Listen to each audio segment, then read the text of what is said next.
مونږ ته وایي چې تاسو جذباتي شوي یئ، نو څه مو کړي دي؟ دوی نارې مو ویلي دي. که د دوی اعمال راواخلئ دوی د نارې سره نه جوړېږي، کاږه خوله په سوک سمي. د امریکې په خوله دا کار شوی دی. د څه دپاره؟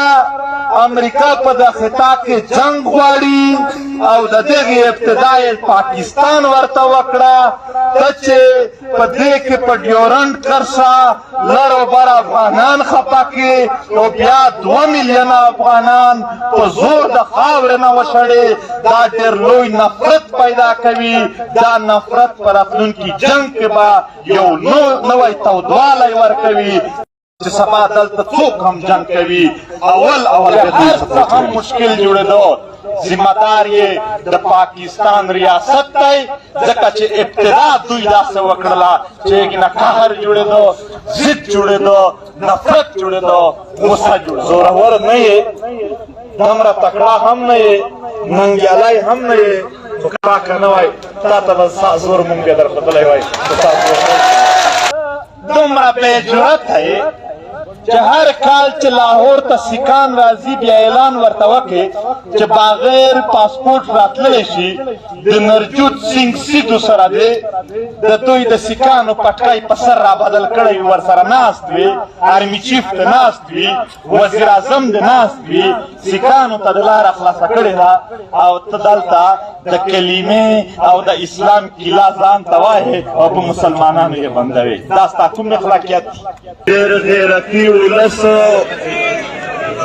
چې دغې ظالم حکمرانانو ته او دغې دویم اسرائیل ته یتیمې والي دي او ناستې ورته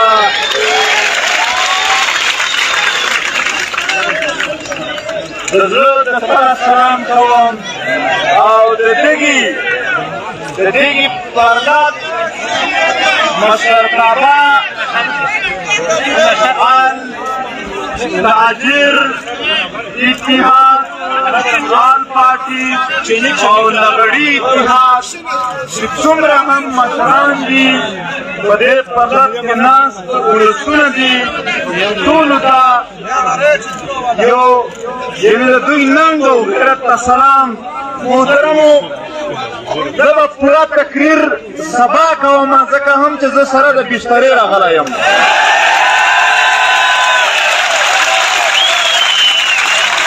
نن یو څه خبرې په دا مسله کوم. دا چې کوم د پاسپورټ خبره ده په قانوني کتابونو کې چې دا ګورې د دغې نام دی په انګریزي کې ایزمنټ رایټ. ایزمنټ رایټ د پیرنګي د دور نه تر اوسه پورې یو قانوني لار ده چې په ډیورنډ کرښه هغې خوا ته دې خوا ته چې څومره هم ټچ علاقې دي د هغو خلک به په خپله تذکره او شناختي کارت بغیر پاسپورټ تک او راتګ کولی شي. دا د غیر آئینی مطالبه نه کوي بلکې آئین پوره مطالبه کوي. په دې قانون او آئین کې د ولسونو هیڅ فرق نه دی راوستی. هیڅ اوس د دغې افراد څه دي؟ د بلوچ د بارډر نه واخله د پښتنو د ډیورنډ لاین پورې دلته زمونږ چې څومره حساب مونږ ولګولو 4.5 لکه خلک دا بېروزګاره کېږي که چېرې دوی دا فیصله وکړي. په دې کې 3.5 لکه پښتانه راځي. یوازې 15,000 نه زیات لغړیان روزانه دلته 15,000 روپۍ دا د دوی روزګار راځي. 10,000 نه باندې دوکاندارانو روزګار د دې یوازې د چمن خبره کوم 50 کنټینران روزانه دا مختلف کاروباریون او په زرګونو په پنجاب او په سیند کې چې کومې ریړې لګېدلې وي یا دکان جوړ وي هغې ته هم د دې ځای نه رسېږي. داسې د تورخم هم په زرګونو خلک، داسې په انګور اډه، داسې په غلام خان، په خرلاچي، په نواپاس، باجوړ او مومندو کې چې کوم دي، ګورسل، په دې باندې چې کوم دلته دا په ډیورنډ لاین ګیټونه دي، په دې په لکونو پښتانه افغانان دا بېروزګاره کېږي. دا یوازې د دوی د روزګار خبره ده. دومه خبره، دا خلک د یو بل سره رشتې لري، دوستۍ لري، یو بل په کورونو کې خورلڼې ناستې دي. د دوی تګ راتګ دا د جبر لاندې راځي، دا یو لوی ضلالت تصحیحېږي. محترمو، په درېیم طرز چې ته وګورې، دا د لرو بر پښتنو، لرو بر افغانانو په منځ کې د دوی د رشتې د ماتولو اړخ دی. په څلورم طرز چې ورته وګورې، دا د ډیورنډ لاین په جبر سره په خلکو د منلو یو طرز دی. دشمن چې دا فیصله کوله، د سوچ ورته کړی و، د پوره قانون ورته ماتولو، د آئین ورته ماتولو، نو ده په دې کې سوچ کړی و. دا د ده زمینی خبرې دي، په دې ډېره په تفصیل خبره کېدلی شي، خو د دغه څه سیاسي اړخونه هم دي.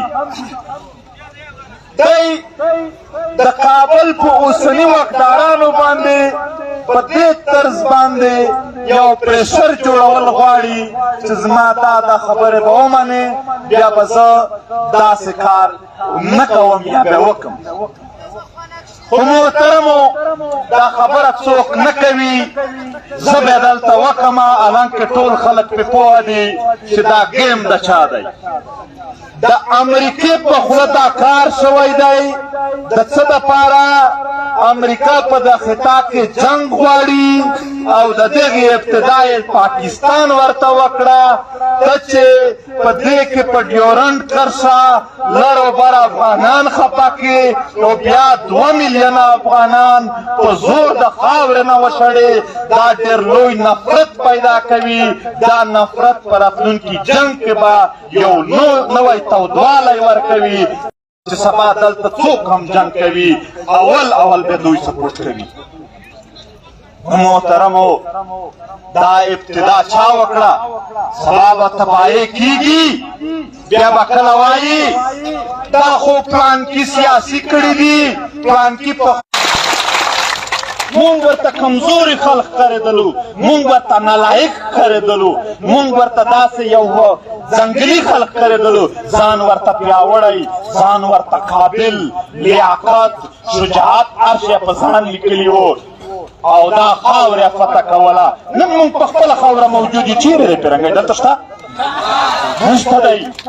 داسې د دنیا هر طاقت چې دا خاوره په زور چا هم د نیولو کوشش کړی دی، د تباهۍ سره مخ شوی دی. نو لہذا د راتلونکي وخت دپاره پښتانه افغانان دا یوه دعوا ضرور کوو چې هر څه هم مشکل جوړېدو، ذمه دار یې د پاکستان ریاست دی، ځکه چې ابتدا دوی داسې وکړله چې نه قهر جوړېدو، ضد جوړېدو، نفرت جوړېدو، غصه جوړېدله. محترمو، دلته د پاسپورټ خبره کېږي. ما په قانون کې خبره وکړه، ما په آئین کې خبره وکړه، سیاسي اړخ مې ورته وښودو، اوس یې اخلاقي اړخ ورته ښایم. ته دومره بې جرأته یې چې هر کال چې لاهور ته سیکان راځي، بیا اعلان ورته وکړې چې بغیر پاسپورټ راتللی شي. د نرجوت سینګ سیدو سره دی د دوی د سیکانو پټکی په سر را بدل کړی وي، ورسره ناست وي، آرمي چیف ته ناست وي، وزیر اعظم د ناست وي، سیکانو ته د لاره خلاصه کړې ده او ته دلته د کلمې او د اسلام کیله ځان ته وایې او په مسلمانانو یې بندوې. دا ستا کوم اخلاقیت دي؟ کوم اخلاقیات دي دا ستا؟ دا کومه ته د اسلام کیله یې؟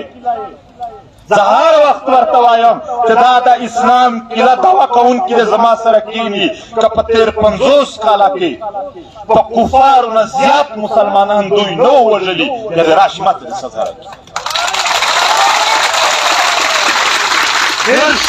30 لکه بنګالیان مسلمانان چا ووژل؟ په لکونو افغانانو وینې باندې د چا لاس سره دي، چا ډیلونه پرې کړي دي. بلوچ تر اوسه پرې نسل کشي څوک کوي؟ د سنګیانو خلک چا ورک کړي دي؟ دا هغه خبرې دي چې د دوی هېڅ اخلاقي حیثیت نه دی پاتې.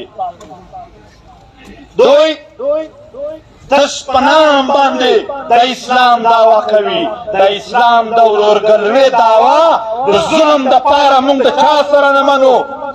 د اسلام د ورورګلوۍ دعوا به د انصاف دپاره، د عدل دپاره او د اسلامي اخوت دپاره وي. داسې مسلماني وه چې ته به دلته ظلم کوې، زه چې کله لاس در وړمه بیا به ته ووایې چې دا خو زه او تا خو مسلمان ورونه یو. نه په اسلام کې هم بیا ظالم ته لار لیکلې ده چې د ظالم سره به څه کوې. نو محترمو، دوی تل د هر څه استعمال کوي. دا اوس چې د اسرائیل ظلم راغی نو د پاکستان خاموشي مو ولیدله. کوم هغه دوی چې اسلامي پاور ځان ته وایي، دوی خپل اټامیک بم ته اسلامیک اټامیک بم کوي. بیا مو ولیدله. نو محترمو، د دوی اخلاقیات، د دوی سیاست دا انتهایی ګنده دي. په دوی کې انساني طرز نشته دی. دوی د انسانیت نه ناخبره دي. که دوی په انسانیت پوهېږي د دې ملک یو وګړی ماته راشئ، انسان په دلیل پوهېږي. زه به د پښتنو ټول کیس مخته راوړم، دوی د ټول پاکستان وکیلان او پوهان راته کښېنوي. که زه یې پټ کړم د پښتنو هر څه مې وربخلي دي، نو راسره کېږي که دلیل وایي. که دی دلیل مني، که دی دلیل مني نو دلیل یې ورسره دی.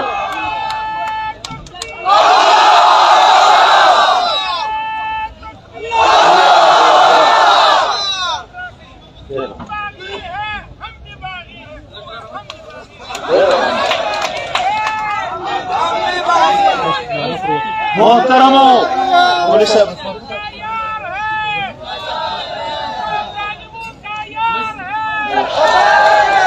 محترمو، ما زلزله ورته ویلي دي چې که اسلام منې راشه علما به سره کښېنوو، په شریعت کې دی وګوري چې کوم حق مو کېږي هغه راکړه، چې کوم مو نه کېږي دا علما به فیصله وکړي. زموږ په علما امین دی.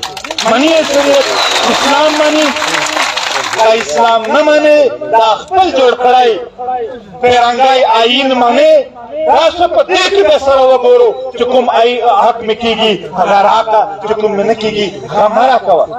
که نه منې، روایات منې، دلته ملکان شته، جرګه مار خلک شته دی، جرګه به کښېنوو، په جرګه را سره وګوره. او محترمو خلکو، نه اسلام مني، نه آیین مني، نه جرګه مني. په لاس کې ټوپک اخیستی دی، په لاس کې خلک ساتلي دي. کوتک ته یې ورسره هغه ووهه، هغه مړ کړه، هغه ورک کړه. په زور باندې، په جبر باندې پښتانه غلام ساتي. آیا دا تاسو ته قبوله ده؟ څوک به قبوله کړي؟ یاره نیکونو خو مو وخت ورسره تېر کړو، تهمتونه نه پرې کوو، د سپین ګیري د ګیله نه رانه کوي. وخت یې تېر مو که نه مو وکړه څه، موږ ته ژوند زمینه نه شوه برابره. پلارونو مو وخت تېر کړو، مونږ یې تېروو. بچي مو رالویږي، دا ماشومان زړه پرې وخوږېږئ. سبا به یې په پنجاب او په سیند کې خلک په د ویښتانو نه تیکه شوي به یي. تا ته یې پرېږدئ. دا ماشومان دې ته لویوئ چې پنجابیان یې په دا نس تس کې وهي. نن یې وهي. د دېګې چمن دا د ګیټ مسله نن نه ده. ولې دلته تاسو ته د 2020 بیان نه وسو که دلته ماشومانو په سینې کې ګولۍ شوي، دلته د ماشومانو په سینې کې ګولۍ شوي، دلته ستاسو ځوانان دلته ناست دي. په دې جیلونو کې په لته نه تشي قتل. کوم جرم یې کړی و؟ قتل یې کړی و؟ د چا عزت یې لوټلی و؟ د وطن خبره کوله، نه یې پرېږدي. ورور کوم که انسانیت یې منلی په دلیل باندې په مذهب باندې په آیین باندې په روایاتو په یوه خو به سره کتل انسان په یو انسان زړه دردېږي ځکه وایم د شپږو کالو نه د پښتنو سره اوږه په اوږه روان یم پښتنې مند یې په سټېجونو چیرې نه دي درېدلي د ورکو زامنو پسې راغلې په سټېج یې ورته وژړل دوی نه ورسره منل نه سوال مني نه منت مني ماشومانو ورته وژړل د عدالتونو مخکې یې اوښکې تویې کړلې ټټر یې ورته وهلو سرونه یې ورته وهل چې ظلم شروع دی د پاکستان یو جج و جسټس جاوید اقبال هغه خپله انټرویو کې وایي چې یوه پښتنې مور ډاکټر څادر راته وغوړولو داسې چې زوی مې حقی ورک دی زه به دا ملک در پرېږدم در نه لاړه بشم بیا یې مني در سره یاره څادر یې خلکو پښو ته ور واچولې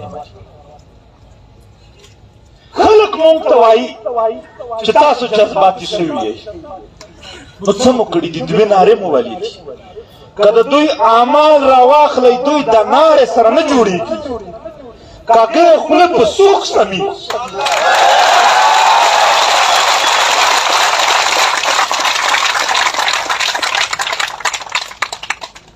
ډېر مو یو شی نه دی و سپینګیریو دا ساده ساده کیسې چې کوو ګرځو بېغیرته نه یو وس ته برابر شي وس ځان وس ورته برابروو د خپلواکۍ په خوند نو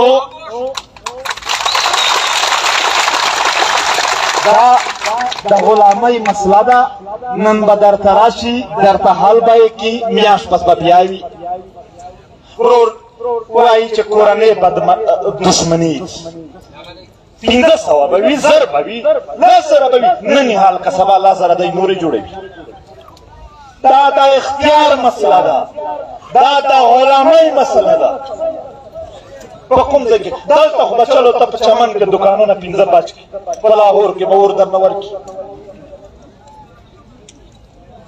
پښتانه د یو ریاست یو سټیټ چې دوی خپل چلوي د دغې خوند باندې پوهه نه دي په دوی خو دوی پوهېږي نه نو عمر مو پکې راتېر کړو اوس مونږ وایو چې که تقدیر دا دی و پښتونه چې خدای کوم وجود درکړی دی خدای تقدیر د یو واقع تقدیر درکړی دی خو چې خپل ورته ناست یې په کورونو کې و مظلمو نیولي وي خو خود نه جوړېږي بیا لہذا همت پکار دی همدا همت دی که هر څه مو د وس نه نه کېږي دومره خو مو کېږي چې راووځو دومره 2-5 خبره خو ورته وکړو یو سړی دی ډېره بدمشي کوي نو 5 صفا خبره خو ورته وکړه لږ خو ناره پرې وکړه چې دا دې شروع کړي څه دي هغه آخري وس خو وکړئ نو دا هر ځای دا مسله روانه ده د پاسپورټ په مسله باندې ستاسو سره اوس د نورو وطنونو خلک تړلي دي دا زموږ د پرلت مشران د خبره واروئ که چیرې دروغ ثابته شوله ماته یې راوړي په انګوره ډکه یو پرلت ناست دی د ډیورن لاین د انګوره د ګیټ پاکله نو هغه مطالبه دا کوي چې چمن سره کومه فیصله وشوه هغه به هم زموږ وي او هلته لوکل حکومت هم دا ورته وایي چې د دوی کومه فیصله وشوه هغه به ستاسو وي ستاسو سره خو د نورو خلکو ژوند وتړل شي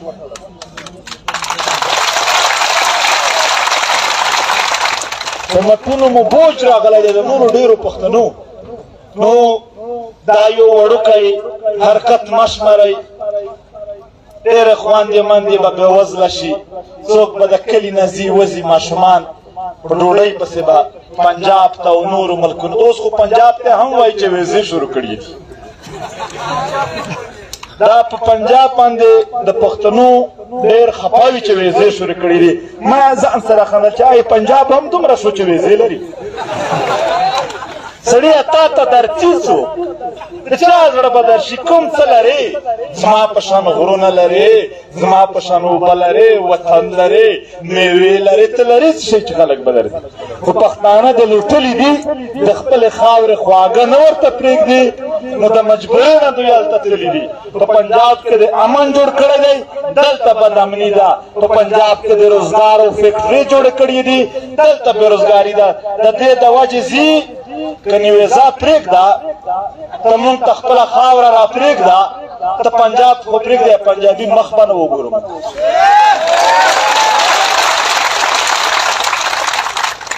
محترمو، یو خبره زه یو هر ځای کوو، د نسل په بنیاد مونږ د چا نه نفرت نه کوو چې د کوم نسل انسانان دې خدای پیدا کړي، شکل تور دی سپین دی دا خدای پیدا کوي، په دې مو نفرت نه دی چا. څه خوري وروره، که دال خوري که سبزي خوري، په دې زموږ نفرت چا سره نه دی. خدای پاک هر چاته مایلې ورکړي دي چې څه ورسره فټ کېږي پرېږدي چې حلال وي. البته د استحصال په بنیاد، د ظلم او جبر په بنیاد باندې بیا موږ مخالفت کړی دی او کوو یې.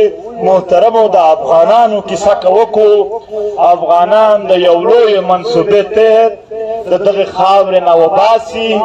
لږ ځیرک اوسئ، که د افغانانو مرسته څوک کولی شي ودې کې، که مرستې نه شي کولی، د دنیا پالیسي دا ده چې د لر و بر افغانانو په منځ کې به نفرت دوی پیدا کوي. نو کم سے کم د داسو الفاظو او د داسو جملو نه ډډه وکئ چې هغې نه نفرت جوړېږي. دا د دنیا پالیسي ده. د دې نفرت نتیجې خدای مکه که جوړ شي، د 10 کاله 15 کاله پس ما ته راشه چې هغه تا په سټیج څه وي، هغې به غلطې نتیجې راشي. ډېر مونږ پې خفه یو ټول پښتانه چې دوی سره جبر ولې کېږي، دوی سره ظلم ولې کېږي. کفار ملکونو دوی ته ځای ورکړه، کفارو ورکړه. 15 کاله چې پکې تېر کړي، بیخي شناختي کارت دی هغې ملک چې کومه نیشنلټي وي هغه ورکړي. او ته دلته 40 کاله تېر کړي دي او بیا هم نه پرېږدي. یو ځل د ښه ډالر پې وخوړل، اوس په آخر کې ډنډه دې راواخیستله. زورور نه یې، دومره تکړه هم نه یې، ننګیالی هم نه یې، خو کا که نه وای تا ته به ستا زور مونږ بیا درښودلی وای.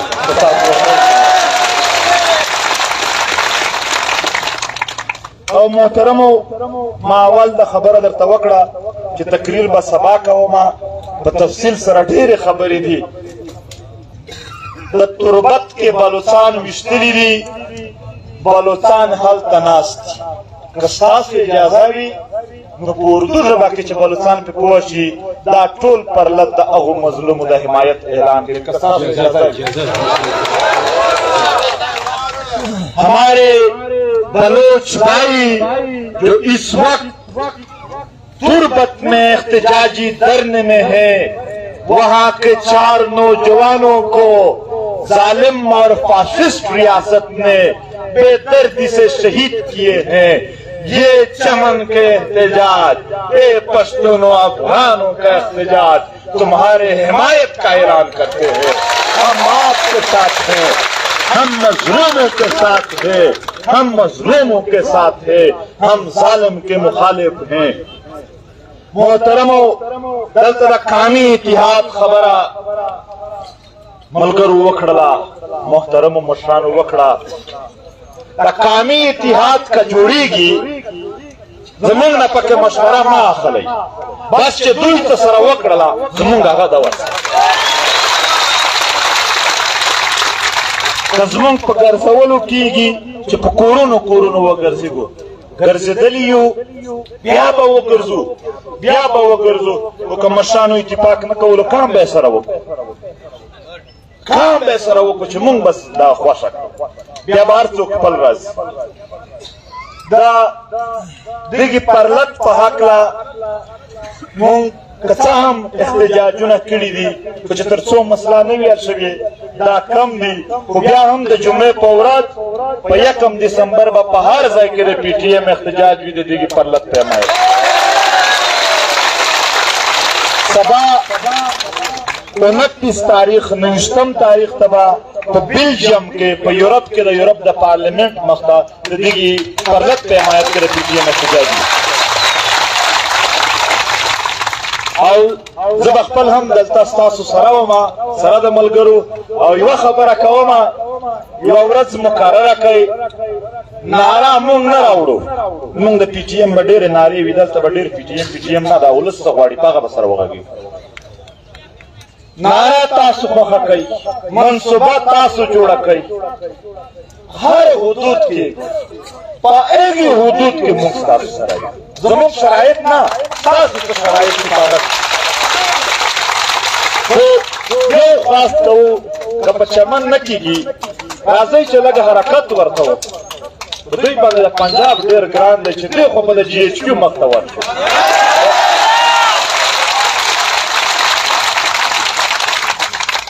یو تاریخ ته مقرر شي، په پښتنو به غږ وکړو، لانګ مارچ به شروع کړو. بس پښتانه پخوا هم په لوڅو پښو ګرځېدل، اوس به هم لږ پیلاړ شو.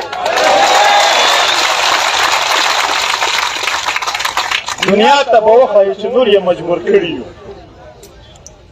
تاسو خو نام ورکړی دی لغړي بیا پیمان درته وایم ټول پښتانه یې داسې بېروزګاره کړي دي، داسې ذلیله کړي دي چې ټول پښتانه لغړي اتحاد دی. بس نه دی دا لږ خو زه خپل نه یادوم، خو پښتانه ټول دي.